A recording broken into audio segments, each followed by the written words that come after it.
ऐसा नहीं है कि माँ बच्चे पुकारे और माँ ना आए, पर वही बच्चे जब गलत मार्ग पर चलना चालू कर देते हैं, गलत मार्ग की ओर बढ़ना चालू कर देते हैं, तो माँ फिर सबक देना चालू कर देती है। बेदल और उत्पल दोनों गलत पथ पर निकल गए। असुर थे, असुर वृत्ति थी, असुर सोच थी, असुर भाव था। माता ने कुंदुक उठाकर उन बेदल और उत्पल दोनों का संहार कर दिया। जो कुंदुक बेदल उत्पल को मारा गया था, वो कुंदुक शिव जी के चरणों में जाकर गिरा, और शिव जी के चरणों में जैसे ही कुंदुक जाकर गिरा तो शिव जी का नाम कुंदकेश्वर। शिव जी का कुंदकेश्वर महादेव नाम एक ऐसा नाम है कि जिंदगी में अगर रोग है, बीमारी है, तकलीफ है, डॉक्टर की दवाई आप खा रहे हैं, वो दवाई अगर शरीर में असर नहीं कर रही है, तो कुंदकेश्वर महादेव का नाम लेकर वो दवाई अगर हम खाते हैं तो वो दवाई भी हमारे शरीर पर असर करती है। वो दवाई भी हमारे शरीर पर असर करती है। कुंदकेश्वर महादेव का नाम लेकर, भगवान शंकर का नाम लेकर अगर दवाई भी खाई जाए तो वो भी असर करती है।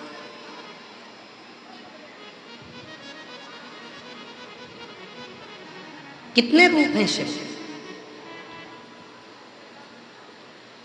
लोग कहते हैं भगवान के इतने सारे रूप हैं, पर शिव महापुराण कहती है कि जितने मनुष्य के रूप हैं उतने ही भगवान अपने रूप धारण कर कर।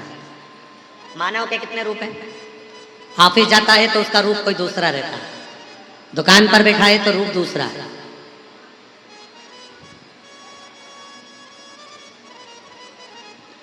पत्नी के साथ घूमने गया तो उसका रूप दूसरा है, दोस्त के साथ घूमने गया तो उसका रूप दूसरा है, बच्चों के साथ बैठा है तो उसका रूप दूसरा है, परमात्मा से मिल रहा है तो उसका रूप दूसरा है, किसी ऑफिसर से काम निकलवा रहा है तो उसका रूप दूसरा है।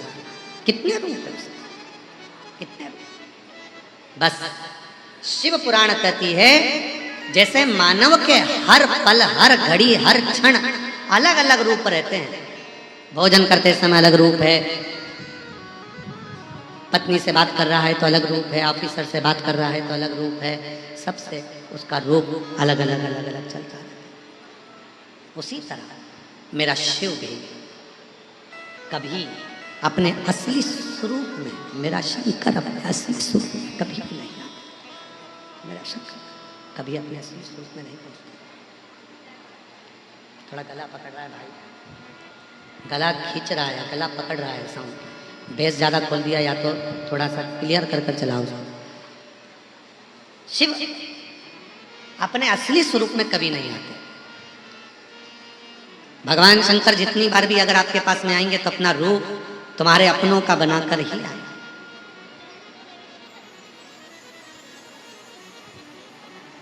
कल हमारे सिंहेश्वर वाले जजमान की धर्म पत्नी अपनी कथा सुना रही थी। विवेक जी आप भी थे उस समय पर, तो कल वो अपनी कथा सुना रही थी कि छठ पर्व था, नहाए खाए का दिन था, और नहाए खाए के दिन छठ पर्व पे वो गंगा जी को नहाने के लिए गई। बड़ा बेटा भी गया, बहू भी गई,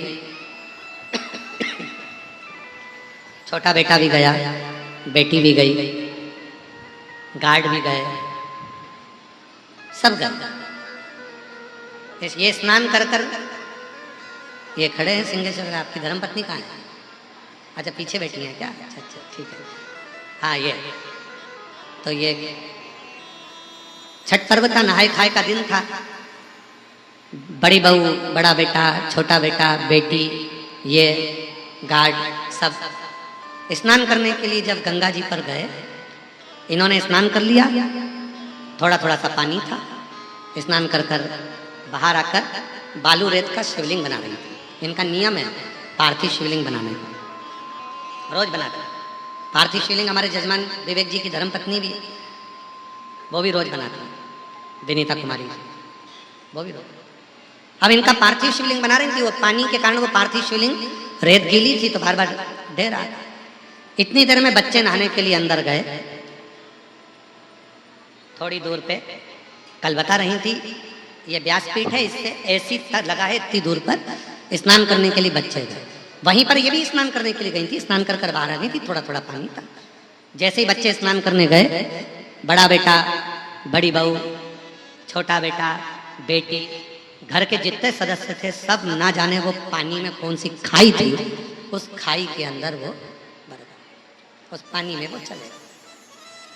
इनको बच्चे ने चिल्लाया मम्मा, और ये दौड़ी सामान छोड़कर, पूजन छोड़कर बच्चे को पकड़ती, इतनी देर में ये भी उसी खाई में चली। इन्होंने आवाज लगाई सैनिक को, गार्ड दौड़ा, गार्ड भी अपनी गन बंदूक सब रखकर जो इनको बचाने के लिए गया तो वो भी खाई में डूब। सब अंदर पानी में घूम रहे हैं। अंदर कोई भवंडर आ गया, अंदर घुसते चले गए।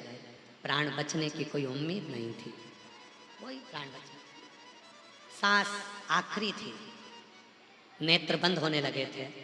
तब ये बहन उस शिव से कहती है गंगा मैया अब लेकर ही जा रही है तो एक बार मुख से श्री शिवाय नमस्तुभ्यम कह लो। आंख बंद हो रही थी, बेहोशी छा रही थी, बच्चे सब पानी में अंदर डूब चुके थे, ये भी अंत में जाने ही वाली थी। इतनी देर में शंकर का नाम लिया, श्री शिवाय नमस्तुभ्यम, शिव को याद किया। कोई बुढ़ा आया, सिर पे कपड़ा बंधा था, इसकी चोटी पकड़कर खींच के घाट पर पटका, बच्चों को अंदर से निकाल कर लाया, घाट पर पटका, गार्ड को निकाल कर लाया, घाट पर पटका, बड़े बेटे को, छोटे बेटे को, बेटी को, बहू को, सबको बाल पकड़ पकड़ कर वो बुढ़ा व्यक्ति बाहर घाट पर ले जाकर अकेला पटकता रहा। इनके पेट से पानी निकाला, थोड़ा सा इनको होश आया और वो बुढ़ा व्यक्ति चला गया।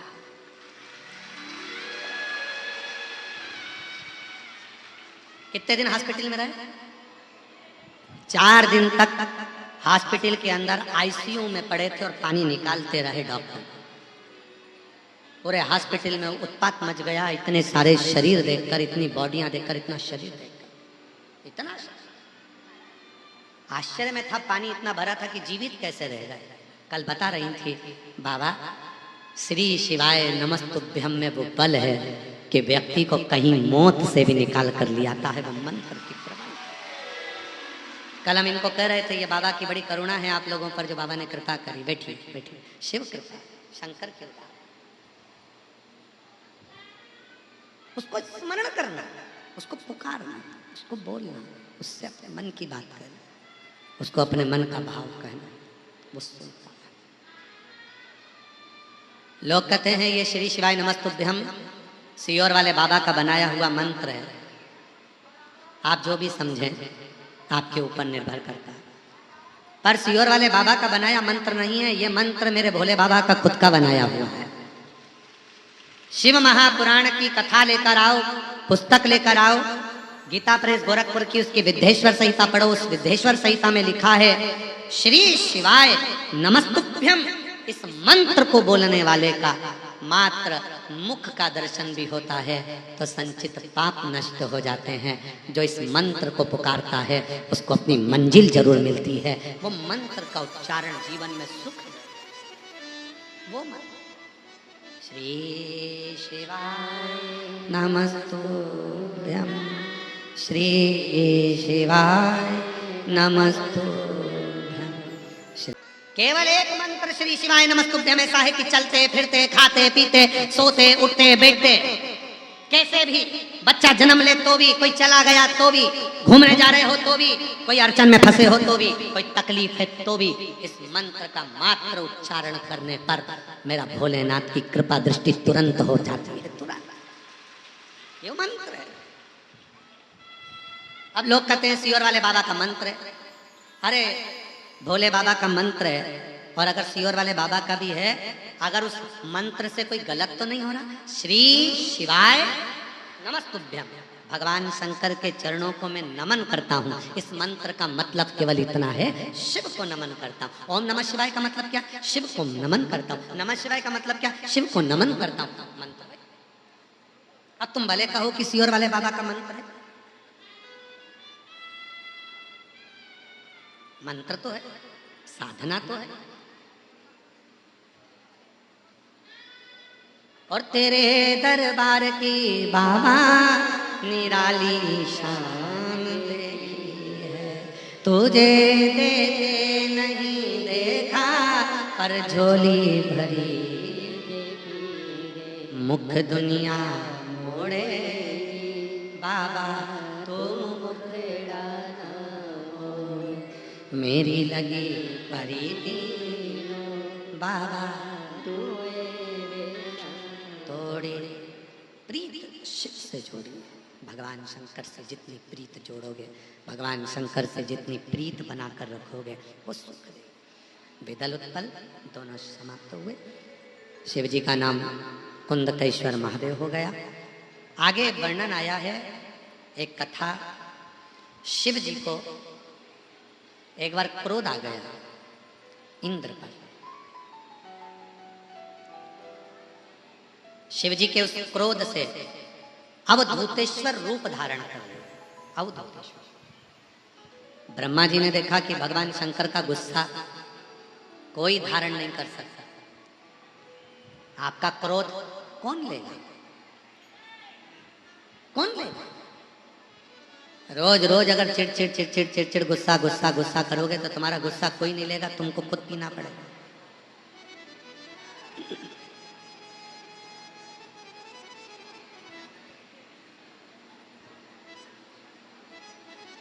कब तक क्रोध लेगा? क्रोध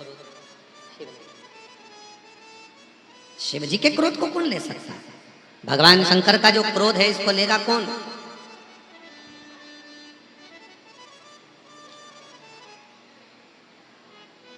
ब्रह्मा जी ने विचार करा ये क्रोध है पूरी सृष्टि को नष्ट कर देगा, क्योंकि क्रोध का एक नियम है, क्रोध खुद को भी जलाता है, क्रोध दूसरे को भी जलाता है, क्रोध अपने को भी संतुष्ट नहीं रहने देता और क्रोध दूसरे को भी संतुष्ट नहीं रहने।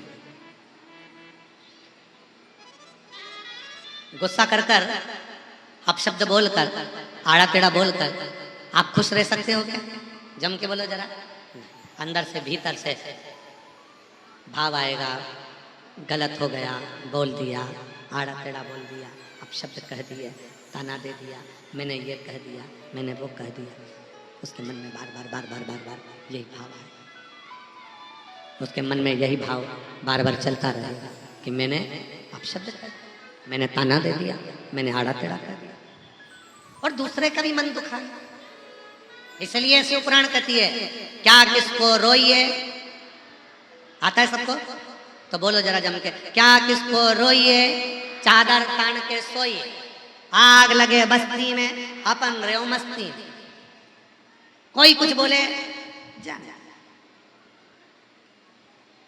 कोई के मंदिर मत जाओ तुम और जोरदार खजूर वाली चोटी बना के सिर पे पल्लू डाल के लंबी मांग में सिंदूर भर के और बढ़िया जोरदार जा, आग लगे बस्ती ना अपन मस्ती में और जा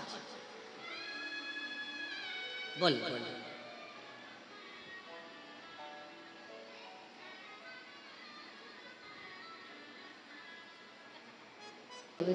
बाबा तुम सबका उद्धार करे हो, मेरा भी करिए, सबका कल्याण करे हो, मेरा भी करिए।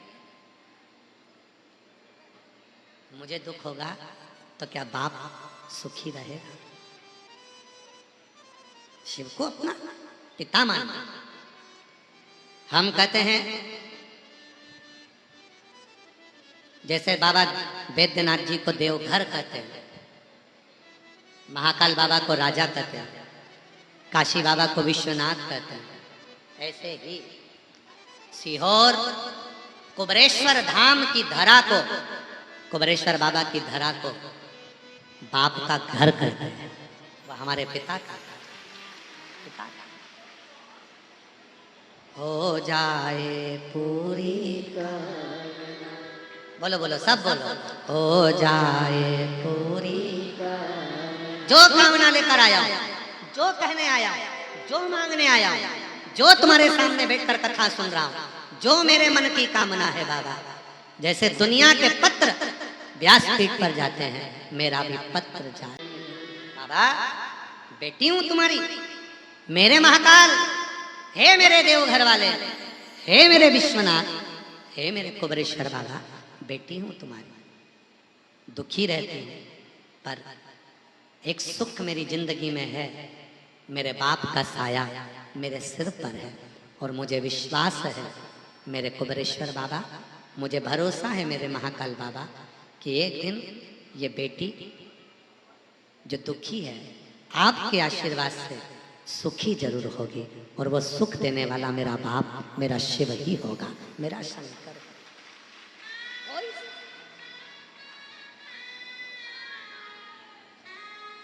वो संभाले, वो शिव। एक पत्र है जिसमें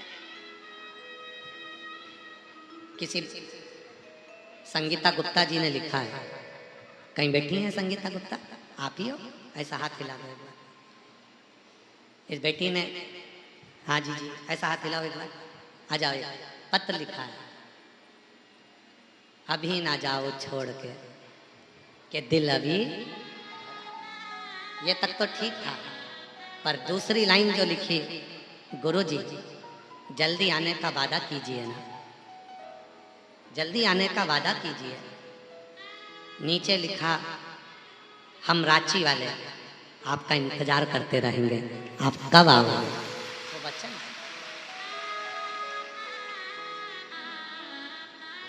बाबा, हम भी चाहते हैं, ऐसा नहीं, कथा करने के लिए जहां भी जाते हैं कुबरेश्वर बाबा को साथ लेकर आते हैं, बाबा से विनती कर कर आते हैं, बाबा जो भी तेरी कथा को सुनने के लिए आए, कुबरेश्वर बाबा के धाम से जब शिव पुराण को लेकर चलते हैं तो बाबा से यही कहते हुए आते हैं कि बाबा जो कथा सुनने पंडाल में पहुंचे उसकी झोली खाली मत रखना, जो मांगे उसको देना जरूर, थोड़ी फाइल मोटी होगी पर देना बाबा, उसको खाली उसको दे। और शिव तत्व है, हम भी बाबा से प्रार्थना कर कुबरेश्वर धाम से जब भी चलते हैं बाबा से यही कहते हैं, जहां कथा हो जो आए सबके भंडार, कोई खाली, घर में लौटूंगा खाली यहां से तो जमाना तुझे क्या करे, क्या करे? महाराज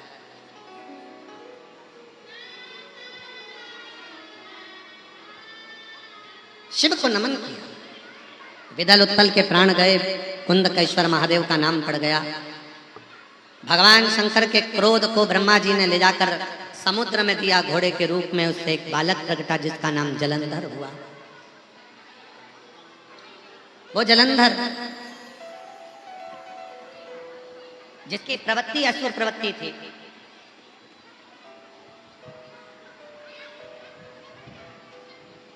और वह असुर प्रवृत्ति में रहने वाला जिसका विवाह वृंदा से, इतना उपद्रवी था जलंधर कि उसको मारने के लिए अथक प्रयास कर लिए, पर उसके प्राण नहीं जाते थे, क्योंकि उसकी जो धर्म पत्नी थी, उसकी जो पत्नी थी वृंदा, उसकी पत्नी वृंदा भगवान श्री हरि की, नारायण की परम उपासक, परम,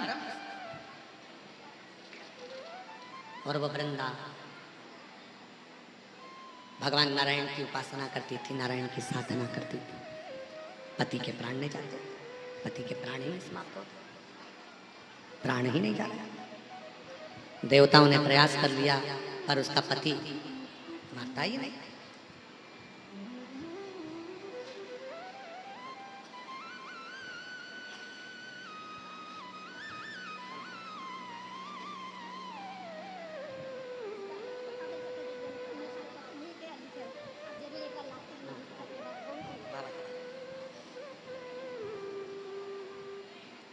जलंधर के प्राण नहीं जाते, क्यों? क्योंकि वृंदा का सात्वित्व तो बड़ा पड़ा। अब वृंदा के सात्वित्व को डिगाए कौन? और जलंधर भगवान शंकर के क्रोध के द्वारा प्रकट हुआ तो उसको मारे कौन? जलंधर किसी देवता से नहीं मरेगा, अगर मरेगा तो केवल मरेगा भगवान शिव के द्वारा, क्योंकि खुद का क्रोध खुद को ही पीना, कोई दूसरा नहीं। स्वतः क्रोध को स्वतः ही धारण, कोई दूसरा धारण नहीं कर सकता। इसलिए आप सबसे निवेदन है, जीवन में एक बात याद रखो, जब भी क्रोध आए अपने क्रोध को पीने का प्रयास करो स्वयं स्वयं।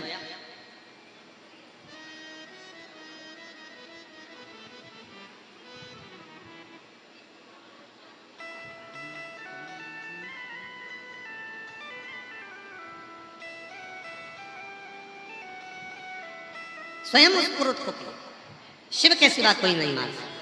तब भगवान नारायण से भगवान भोलेनाथ जी ने कहा, आप वृंदा के सातित्व को डिगा दीजिए, मैं इसके पति को मार दूं, आप सातित्व डिगाओ।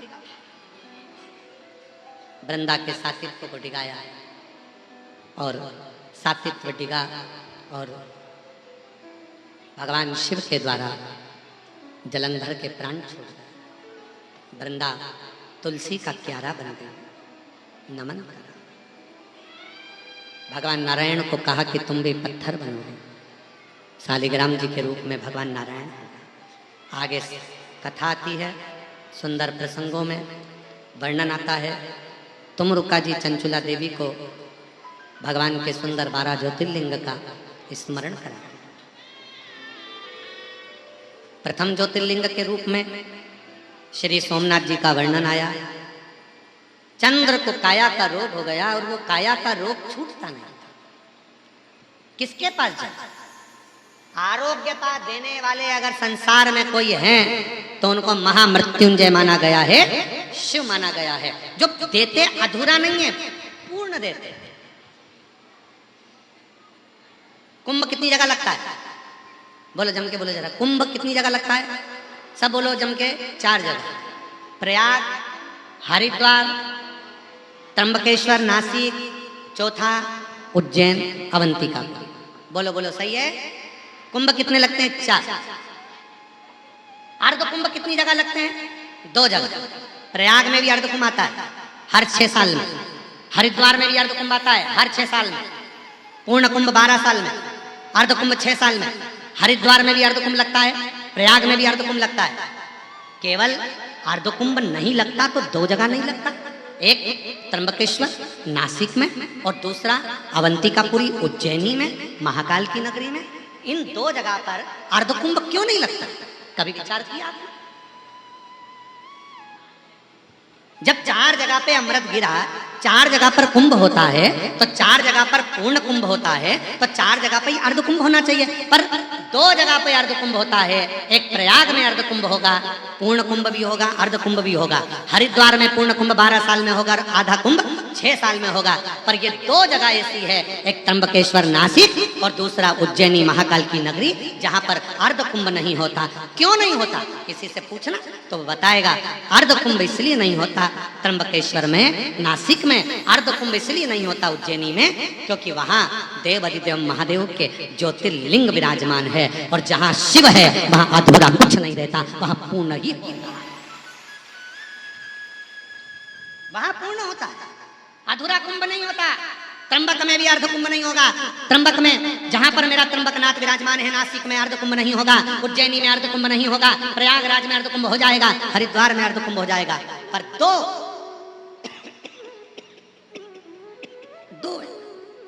एक त्र्यंबकेश्वर नासिक और दूसरा है उज्जैनी महाकाल, जहां अर्ध कुंभ नहीं होता, होता है तो पूर्ण कुंभ होता है। पूर्ण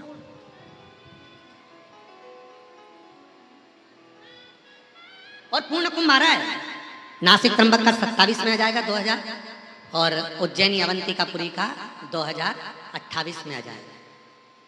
और हमारी तरफ से तुम लोगों को निमंत्रण है अभी से, अगर आप लोग उज्जैनी आए अवंतिकापुरी 2028 में कुंभ का दर्शन करने के लिए, तो सीहोर उज्जैन से 150 किलोमीटर पे ही है।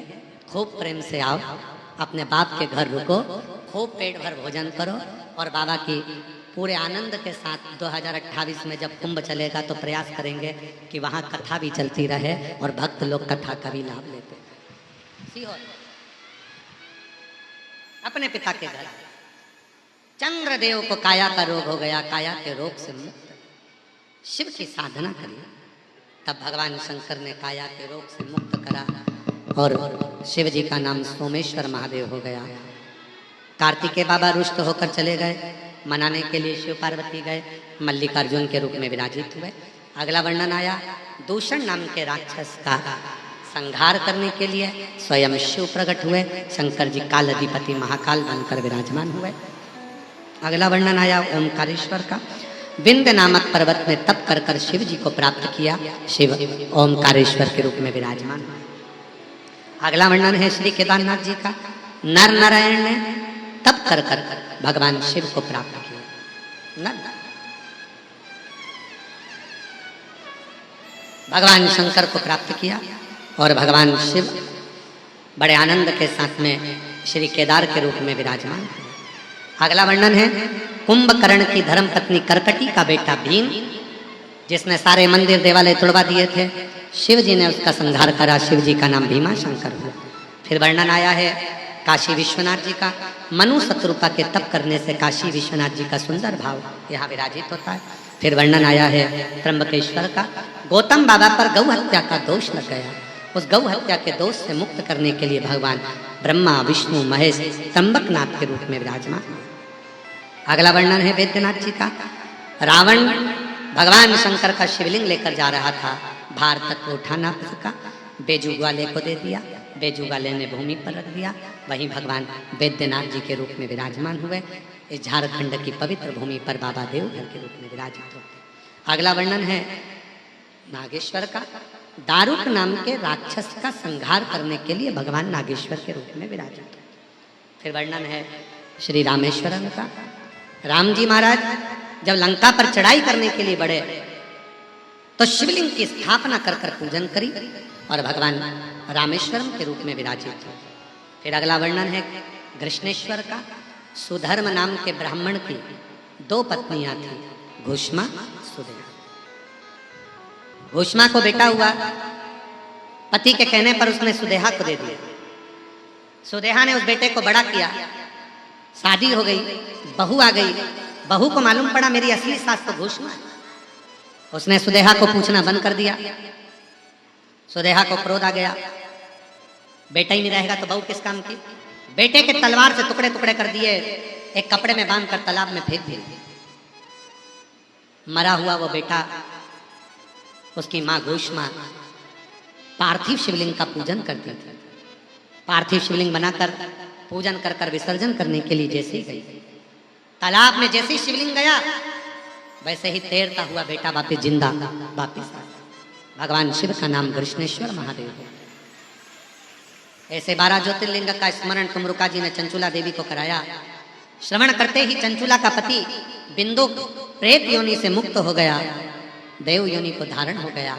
चंचुला अखंड सौभाग्यवती हो गई और पति लोक को चली गई। तुमरुका जी ने भगवान देव अधिदेव महादेव से प्रार्थना करी, बाबा घोर कलिकाल में चारों तरफ जब दुख ही दुख होगा, संसार सागर के लोग भटक रहे होंगे, तुमरुका जी कहते हैं भोले बाबा उस समय पर यह शिव महापुराण की कथा एक ऐसी पुराण रहे जो संसार के लोगों के दुखों को समाप्त कर दे। शिव जी ने वचन दे दिया, तुमरुका जी मैं वचन देता हूं, ब्रह्मा ब्रह्मलोक में रहते हैं, भगवान विष्णु वैकुंठ लोक में रहते हैं, भगवान शंकर कैलाश पर पृथ्वी पर रहते हैं। मैं वचन देता हूं तुमरुका जी, संसार का जो मनुष्य जिस भाव से शिव महापुराण कथा के पंडाल में जाकर कथा को श्रवण करेगा, उसकी मन की जो कामना होगी वो मैं उसके घर पर जाकर पूर्ण कर दूंगा। शिव ने वचन दिया। ये पवित्र शिव महापुराण की कथा रांची झारखंड में श्री शिवाला सेवा समिति द्वारा चल रही है, आज विराम की ओर जाएगी। उसके पहले आप और हम बाबा को एक बार अपने मन से विनय करें। 5 बार श्री शिवाय नमस्तुभ्यं हम बोलेंगे, बाबा को अपने मन का भाव कहेंगे। कहते हैं मेहमान जाते जाते घर के बच्चों को कुछ देकर जाते हैं, और मेरा भोले बाबा कुबरेश्वर बाबा यहाँ से जाते जाते आपकी झोली में भी कुछ ना कुछ देकर जाएगा। दिल से बाबा को नमन करेंगे, प्रार्थना करेंगे, प्रणाम करेंगे।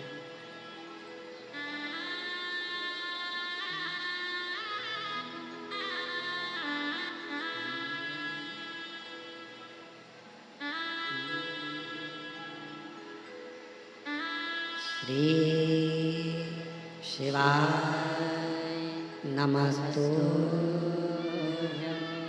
श्री शिवाय नमस्तु। देवाधिदेव महादेव भगवान शिव और गर्दानी त्रिकालदर्शी कैलाशी अविनाशी की ये पवित्र कथा आज विराम की ओर जा रही है। आप सब स्वस्थ रहें, खुश रहें।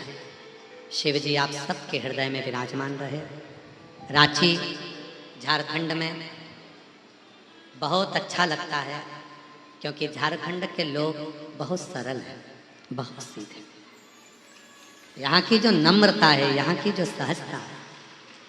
और फिर निवेदन करूँगा, आप अपने भाई को जब याद करोगे कुबरेश्वर धाम से, तुम्हारा ये भाई फिर वापस रांची जरूर आएगा।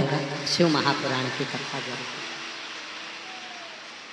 निवेदन है, कथा धन से नहीं, कथा भाव से हो।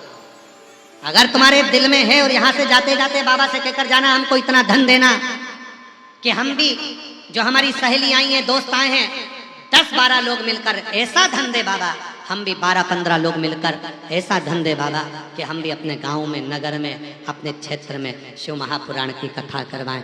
एक बार कुबरेश्वर बाबा को हम अपने गांव में बुलाएं। ऐसी कृपा तो करवाएं। हम भी, कई हमारे गांव की माताएं नहीं सुनने आ सकती तो हम उनको अपने गांव में कथा सुनवाएं। ऐसी कृपा करो, करुणा करो, दया करो। बाबा को दिल से कहो। यहाँ पर एक भजन जो हमने नया भजन था उसको लिया, आप लोगों ने स्वीकार किया और उस भजन के बोल आप सबके हृदय में एक बार पुनः उस भजन के बोल और कोई सूचना है क्या? आभार व्यक्त करेंगे इस भजन की लाइन के बाद में। आभार व्यक्त करेंगे श्री विवेक कुमार, श्रीमती विनीता कुमारी जी। हम जजमान परिवार को भी एक बार बहुत बहुत साधुवाद देते हैं। जिन्होंने भोजन व्यवस्था संभाली उनको भी साधुवाद देते हैं। यहाँ के प्रशासन को, यहाँ के कलेक्टर महोदय को, आईजी, डीआईजी, कमिश्नर, एसडीएम, यहाँ के टीआई, यहाँ के एसपी, एसएसपी, यहाँ के सभी पुलिसकर्मी, यहाँ पर सेवा दे रहे एक एक जवानों को प्रणाम करता हूँ, नमन करता हूँ। यहाँ के सांसद महोदय को, यहाँ के विधायक महोदय को नमन करता हूँ। हल्का लेकर जाना, बुजुर्गों को हाथ पकड़ कर जाना। हर हर। आप सभी को हमारी तरफ से गुरु पूर्णिमा का निमंत्रण भी है। गुरु पूर्णिमा के पावन अवसर पर 5 दिन 7 दिन जितने दिन कथा रहेगी सीहोर की आनंद में सुने और बाबा को अपने भाव से, आनंद से गुरु पूर्णिमा महोत्सव को मनाएं। हर हर महादेव।